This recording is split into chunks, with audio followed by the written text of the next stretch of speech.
There we are. And we are live. If you have not been joining us in the online Qigong class every morning at 7:30, you are missing out on an opportunity to boost your immune system. Okay? If you have not been joining us every morning at 7:30, you've been missing out on an opportunity to boost your mood, to balance your emotional states. If you have not been joining us every morning at 7:30 for the online Qigong class, you've been missing out on an opportunity to learn how your body works. You've been missing out on an opportunity to learn how to breathe, how to move, and more importantly, how to create a physical structure where you can store electromagnetic energy. Wow. Qigong does all of that. But the point of this podcast is to ask Dr. Love. Today, you get a chance to ask questions. If love is the answer, what is your question? So today, we're going to be talking about what happens after the fast. Today, we're going to be talking about what happens after the quarantine. Today, we're going to be talking about what happens when you can go back outside and eat crappy food and buy crappy food. And we're not talking about the dollar menu. That's out completely. So, what are the most important things in anyone's life? Number 1 is air. Number 2 is water. Number 3 is food. Number 4 is relationships. Number 5 is entertainment. Number 6 is transportation.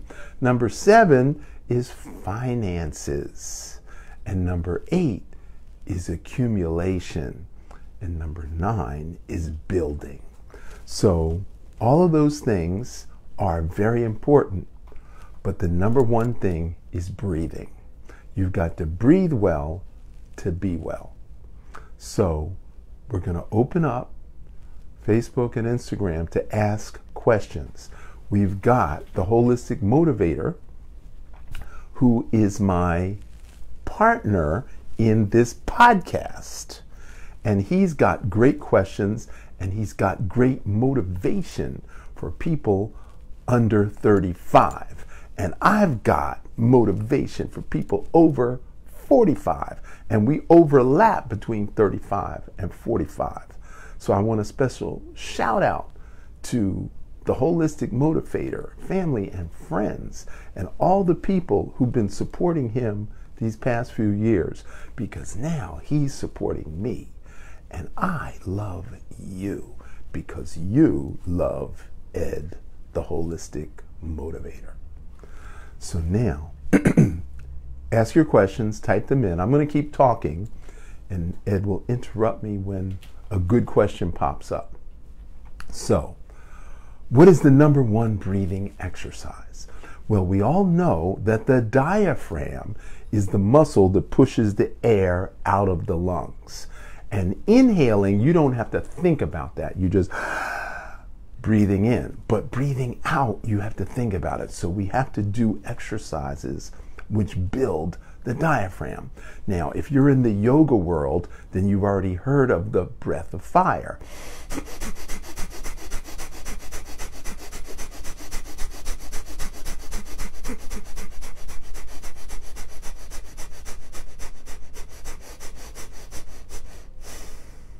So we start with 60 breaths. Inhale, exhale, inhale, exhale. Force on the exhale. And every 3 days, we add another 60 breaths. So we start at 60, and then 3 days later, we go to 120, and the next 3 days, we go 180, until we get up to 600 breaths. You don't have to go beyond 600. You can just stay at 600. And what is the point of that exercise? It's to strengthen the diaphragm. Most people breathe off the top third of the lungs. So their breathing looks like this. And therefore the air at the bottom of the lungs never gets cleansed out. Now, when I was a kid, I would choke on water. I would always drink something cold and I would cough. And like all young men, 19 to 24, I drank a case of beer every weekend. We used to do shots and beers. We called them depth charges. So we'd get a shot of whiskey, drop it in the beer mug, and we'd chug the mug. And we played all kinds of drinking games. And I would always, the alcohol would go straight down, but the beer and the water I would always cough on. Until I met this Russian girl who told me, when you drink, you have to breathe out, because the hole that goes to the stomach and the hole that goes to the lungs is the same hole. And there's a flap of skin called the epiglottis that when you're drinking covers the air hole to the trachea, and when you're breathing covers the hole to the stomach. Now, I also used to smoke 2 packs of Marlboros a day up until I was 27 years old. So I smoked, I drank, I was like every other American. And I used to swallow smoke. I used to smoke and eat at the same time. It was crazy. So at the ripe old age of 28, I completely flipped the script. I stopped drinking, stopped smoking, stopped drugging, started exercising, and became a fitness fanatic at 28. And my holistic motivator, Ed Giles, he's been doing it since he was 22. So he was way ahead of the game in the fitness game. My man Peace is also a fitness trainer at the ripe old age of 21. So I know a lot of young guys who were in the fitness training. They didn't always have the diet under control. They didn't always have the spiritual path under control, but at least they had the fitness. When I look at young people today, which is the holistic motivators audience, the millennials, the people under 35, when I look at them, I see 66% overweight and no shame or guilt about being overweight. And they think that's just fine. And I'm okay with that. If you're happy, I'm happy. But it's a drag on your heart. Every 10 pounds that you carry around that's excess weight is a drag on your heart, on your lungs, on your spleen, on your liver, on your kidneys. Not a good look, health-wise. So, what do I want to transmit to you? I want to transmit to you that by breathing, you can literally speed up your metabolism. I want to transmit to you that doing aerobic dance class, which I used to take, and then I became the teacher. And I used to teach weight loss before I ever went to acupuncture school. So I've been on the holistic motivation trip for a long time. So I'm here and Eddie's here and we are here to help you and to motivate you to make changes in your thinking and then in your words and then in your actions. So we have to change your thoughts first, then we have to change your words second, and then we can change your actions. Now, how does that come about? First, we have feelings. There's a feeling state. And then the feelings then become thoughts. So we try to analyze the feeling. Why do I feel this way? And then the thoughts become words, and then the words become actions. So feelings, thoughts, words, action. So I call it the reception vessel, not the conception, but the reception. We're receiving sensory feelings, and then we try to analyze those feelings, and then we speak those feelings into existence, and then we act on those feelings. So how do we change all of that?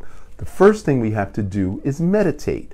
Meditation requires posture and breathing and visualization. And that's a whole other separate course.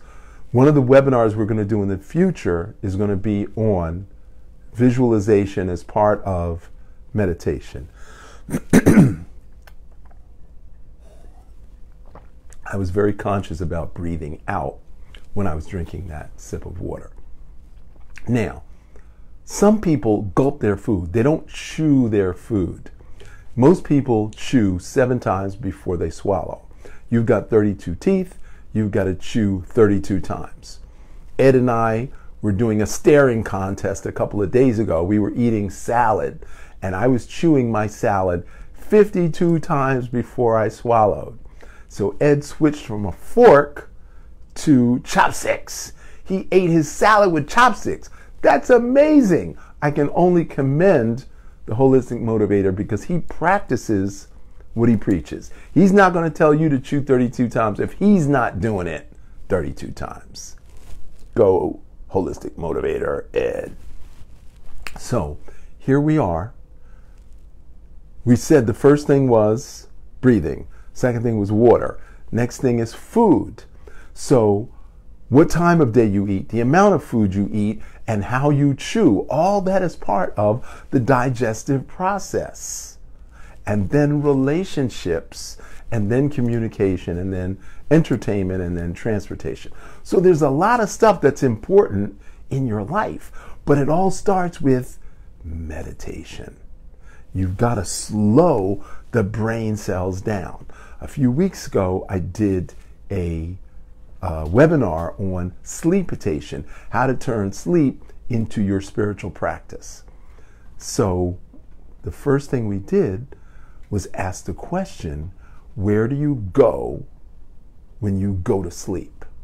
And the answer was, you go to God. So when you slow your brainwave activity from beta to alpha to theta to delta, which is the deep sleep, which is the 0 to 3 cycles per second, that's when you go to God.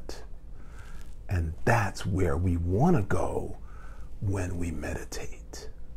So if that's what happens when we go to sleep, what if I could teach you how to go into alpha, which is the hypnotic state, how to go into theta, which is the genius state, and then how to go into delta, and then go back to theta, which is the healing state, and then go back to alpha, which is the dream state.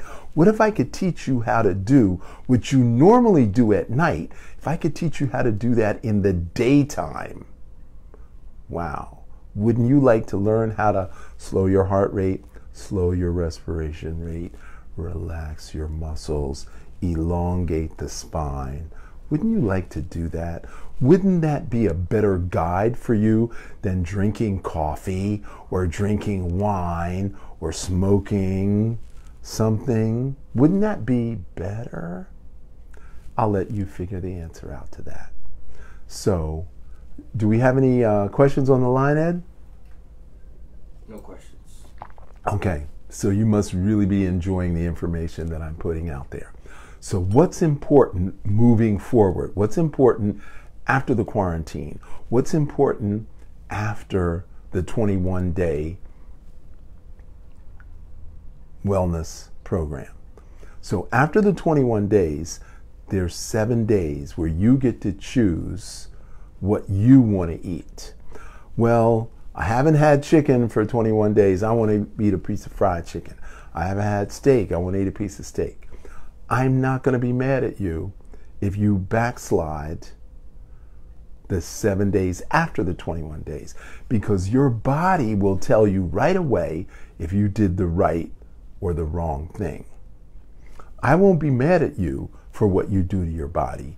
Your body will. Your body will tell you right away if you did something wrong.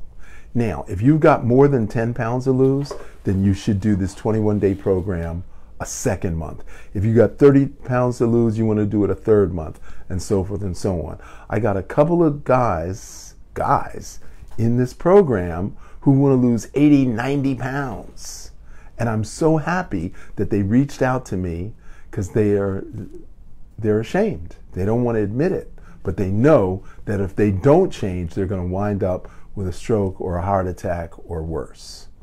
Your weight is the biggest predictor of cancer, diabetes, and heart disease. So we have to lose the weight because it's a drag on our organs. Now, what I used to do 15 years ago, what I used to do was get plastic bags and fill it up with sand. And I would wrap duct tape around it. And I'd say, this is what 5 pounds looks like. This is what 10 pounds. This is what 15 pounds. This is what 20 pounds.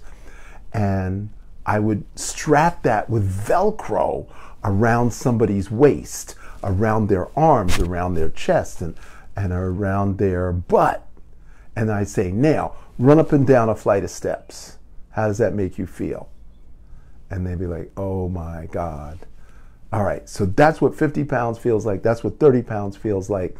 That's what 15 pounds feels like. Is that the way you want to feel? So totally up to you, your choice. I have no judgment about it one way or the other. If you're happy with your weight, I'm happy with your weight. So what is the best way to lose 40 pounds? The 21 days, 4 months. 21-day program, 4 times, because you're going to lose 10 pounds each time. So how would somebody get started with that program? The way you help someone get started with that program is we go to 21daystowellness.com.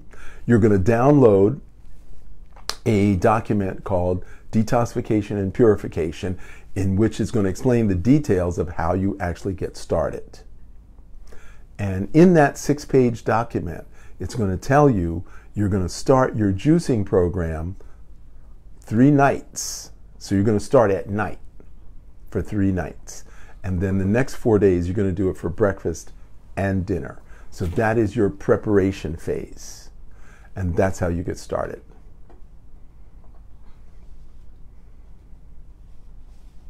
And then the second 7 days, you're going to juice 4 times a day.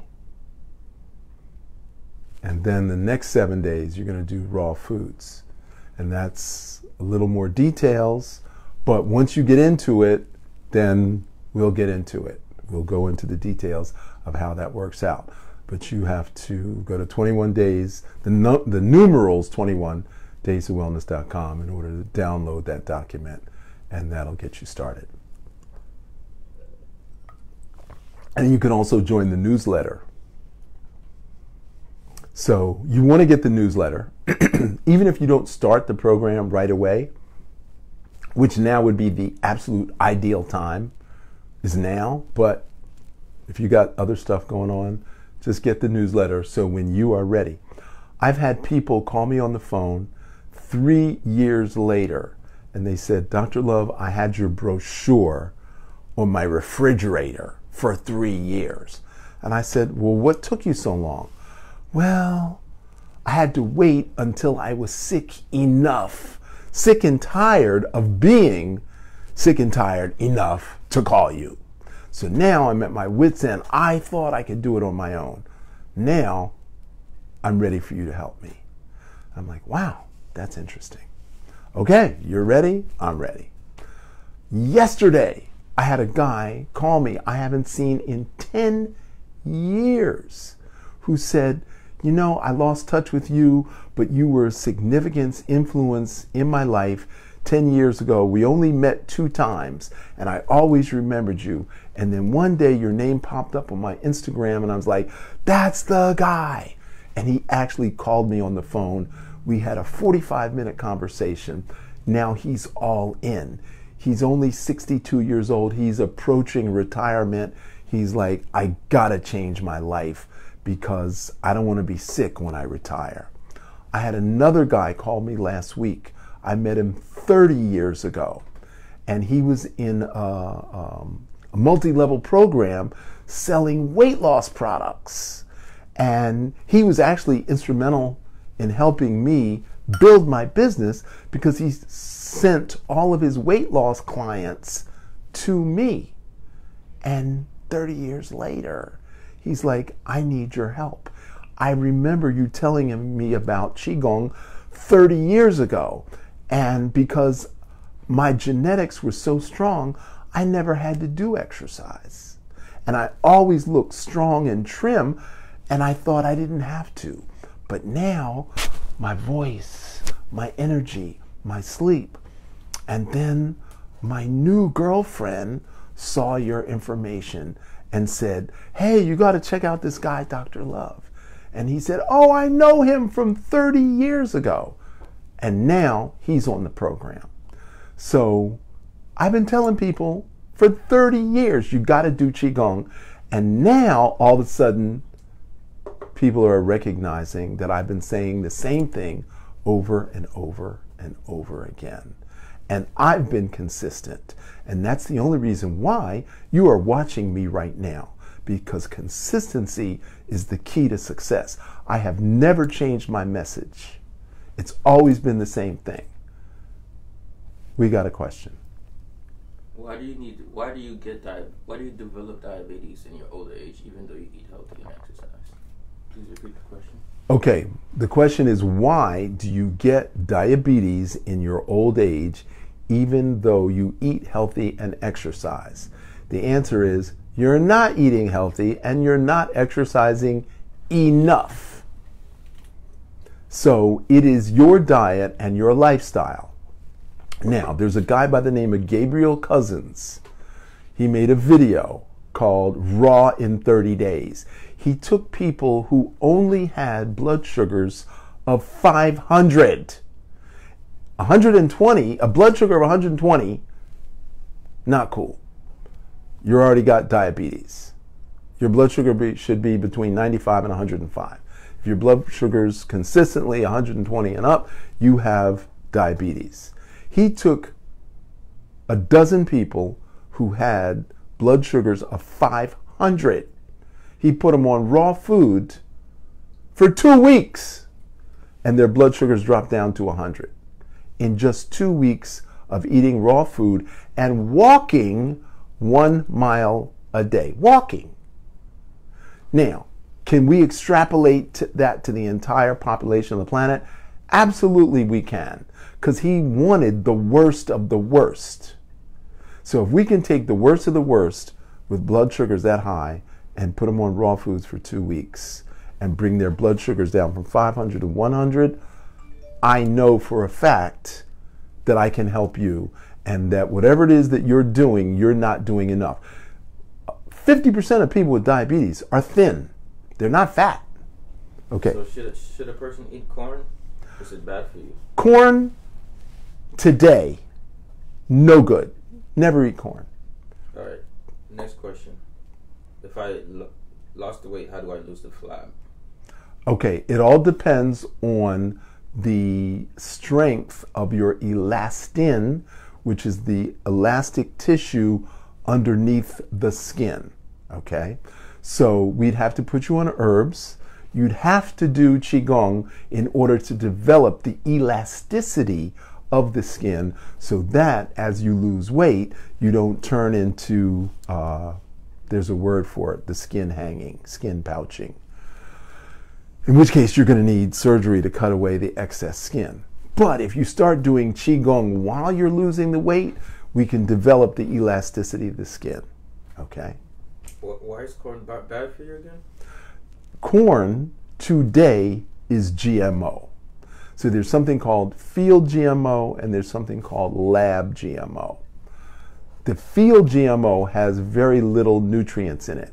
And this is a rather long story. I don't want to get into the whole thing, but you can watch a Netflix documentary called King Corn. It's less than 90 minutes long. I suggest you watch that video, and then you can call me back and say, now I know why you shouldn't eat corn. But suffice to say, it's the way corn is grown and processed. 2 college graduates went and had their DNA test, and they found corn mixed with 86% of their DNA. 86% of their DNA had corn DNA mixed in it. And they're like, what the? How does that even happen? And that's why they started to do this documentary. They were 22 years old, and 86% of their DNA had corn in it. And that's why you don't eat corn. What are the health risk factors for Hispanics and African Americans compared to the other population? That is such a good question. Okay. Now, we're going to work backwards. When we do disease rates, so we look at hypertension, which is abbreviated as HTN. HTN is the abbreviation for hypertension. And we look at the rates for Pacific Islanders, Native Americans, Hispanics, and African Americans. As we look at those rates, they're higher than the rates for white Americans. When we look at diabetes rates for Pacific Islanders, Native Americans, Hispanics, and blacks, those rates are higher than those of white Americans. When we look at heart disease rates and heart attack rates, we see the minorities have higher rates than white Americans. So the question pops up is, why are those rates higher? Now, is it genetics? I think not. Is it poverty? Could be. Is it the access to nutrition? Yes, that's the answer. It's the lack of access to proper nutrition that affects these minorities at higher rates than white Americans. There's something called food deserts.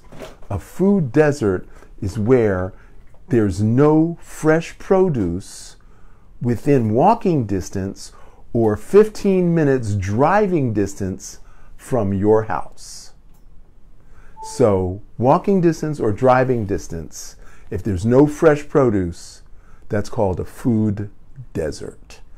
And that makes it harder to get access to fresh produce.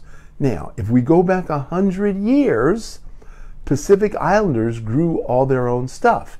And then the United States and France and Spain and whatever took over all of the islands in the South Pacific, Polynesia, Melanesia. They took over these islands. They built military bases there. They brought in American food or Western food, and then the natives converted their diets to the the colonial diets. And those diets is what made them sick. Okay? Did you have more? No, that's it. How do you lower cholesterol?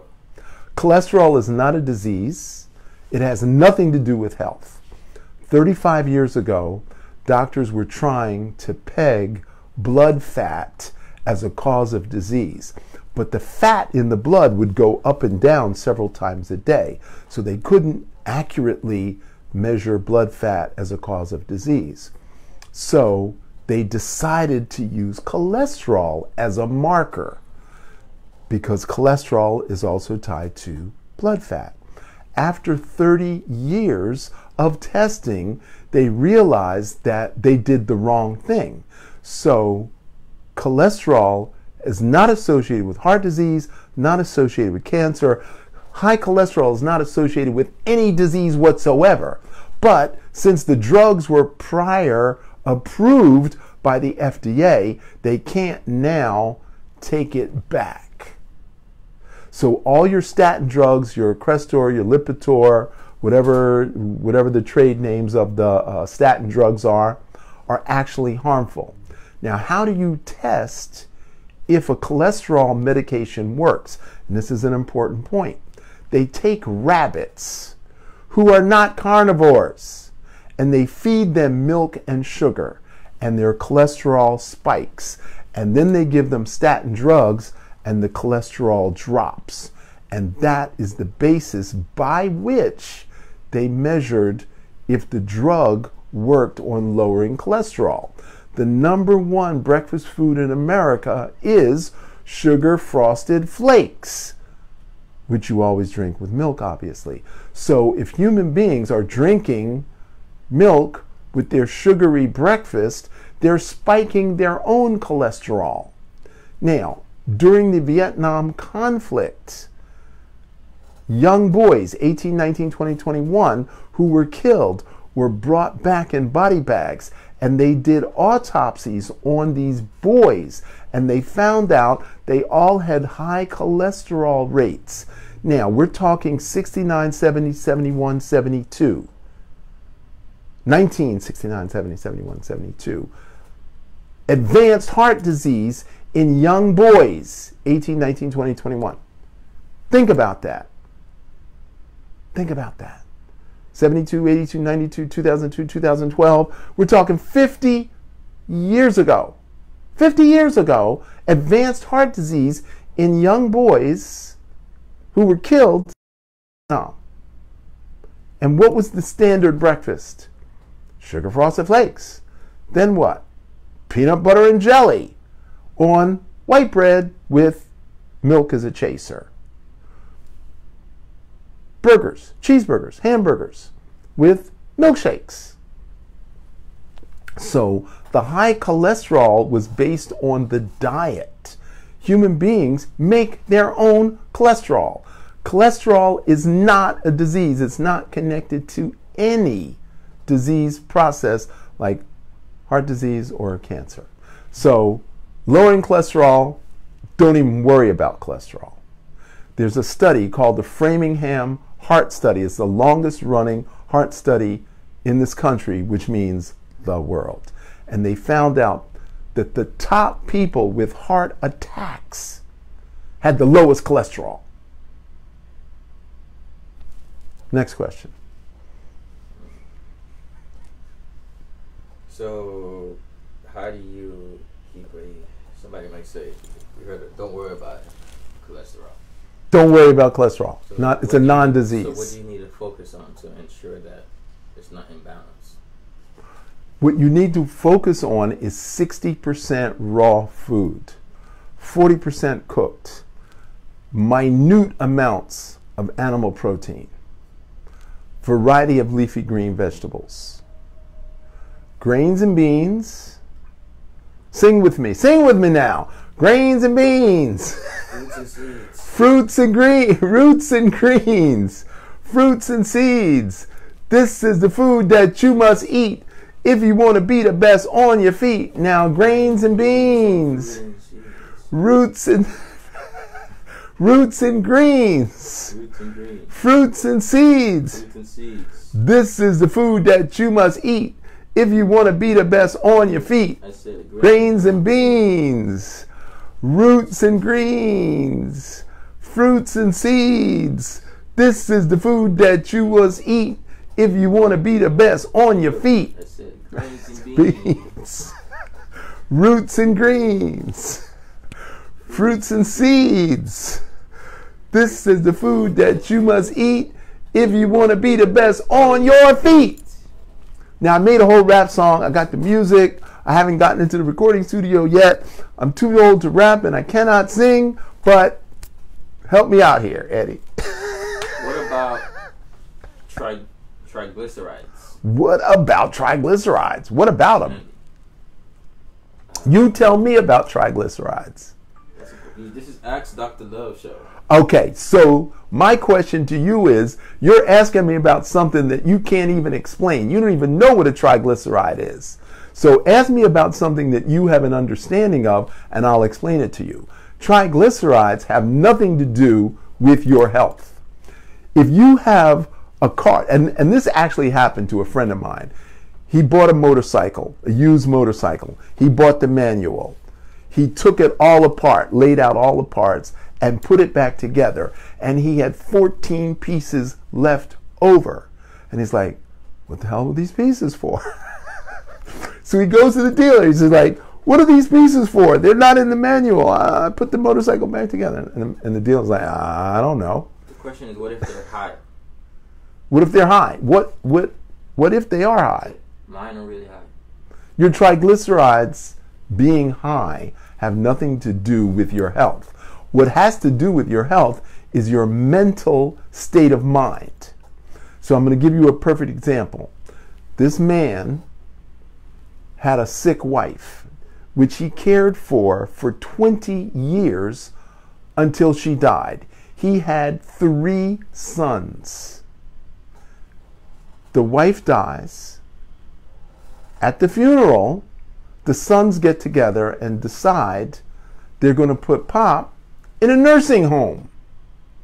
So when they come to him, he says, he looked at every one of his sons and he said, I took care of your mother for 20 years. One of you is going to take care of me. If you put me in a nursing home, I'm going to die. So the sons get together, they talk it over with their wives. Their wives are like, I'm not taking care of your father. So the sons get together, they go upstate New York, they find the most expensive senior living facility, $25,000 a month. And they say, Dad, we can't take care of you. We're really busy doing our thing. Our wives, so she's not going to know how to take care of you. So we're going to put you in the super duper facility. And he said, I told you I'm not going to live if you put me in this thing. So they put him in the nursing home. 30 days later, he was dead. So now the sons, they want to blame somebody because obviously they don't want to accept the responsibility taking care of their dad who died. So they order the autopsy. The autopsy comes back. They said, your father had cancer in every part of his body. He had cancer in his eyeballs. He had cancer in his fingertips. He had cancer in his ears. There's no way your father lived 20 years with that amount of cancer. He should have died 20 years ago with that amount of cancer. One of the sons was my patient, and he came to me and he was crying. And he wanted to unburden himself of the pain that he felt of causing his father's death. And he said, why did my father live so long if what they're saying is true? I said, what kept your father alive was love. He loved your mother, and you didn't love him. Love is an action word. You didn't love your father, and that's why he died. And I'm telling you, triglycerides has nothing to do with your health. Because if you love yourself, you're going to eat properly, you're going to breathe properly, you're going to meditate properly, and you're going to do Qigong on a consistent daily basis. So forget the triglycerides.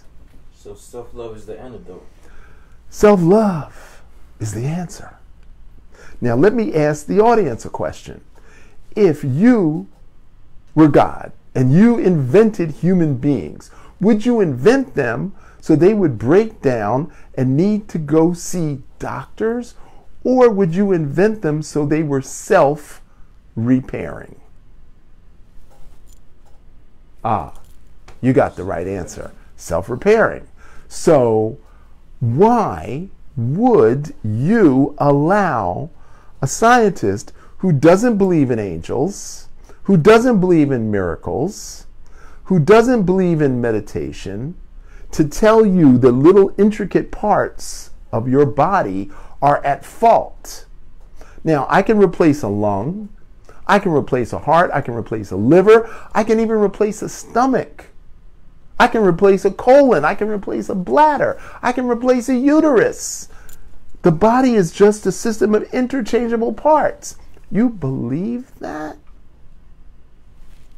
Okay. Your choice. I'm not asking you to believe what I believe. I want you to use your uncommon sense.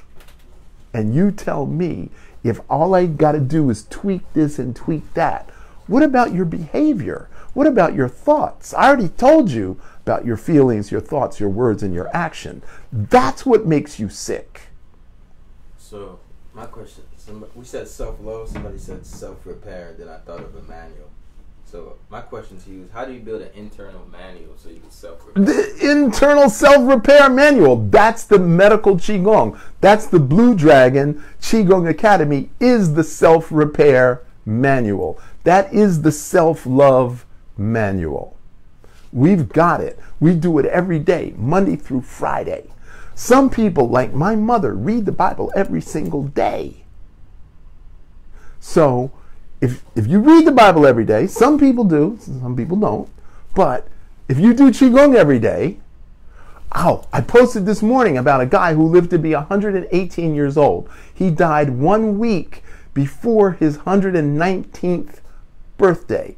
And he said he did Qigong for 2 hours a day and he meditated 1 hour a day. 3 hours of training every single day.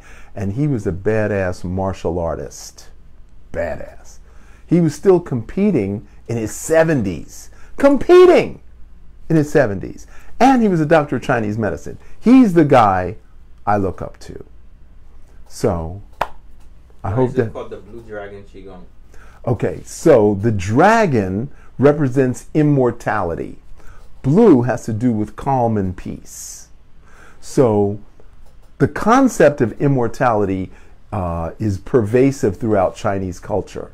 And so the dragon has always represented immortality. But there's 9 colored dragons. There's the earth dragon, there's the celestial dragon, there's the water dragon, and then there's the azure. Azure is like a blue-green, but in English, azure is not a very well understood. So we just changed the color from azure to blue. So immortality through peaceful action as opposed to martial arts. How do they join? What's the website? Well, if you go to lovechigong.com, you can find out how to join the online class. And there you'll get downloads and information about the 5 levels of Qigong training leading to QMD, which is energy medicine. So level 1, which is what we're in the middle of right now, is what we call Tai Chi Qigong Yoga or Thai Yoga, and that is 16 exercises. And then the next level is Qi Fitness, there's 27 exercises. And then the next level is internal Qigong or Neidan, which is 14 exercises plus 8 moving meditations plus 4 breathing exercises.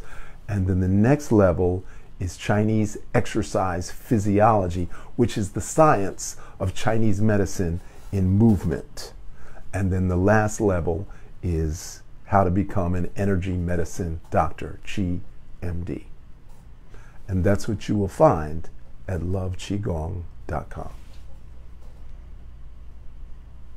All right, this concludes the episode. So, before we close, the webinar is going to be on pajama massage. And we're going to dress up in our Qigong pajamas. And we're going to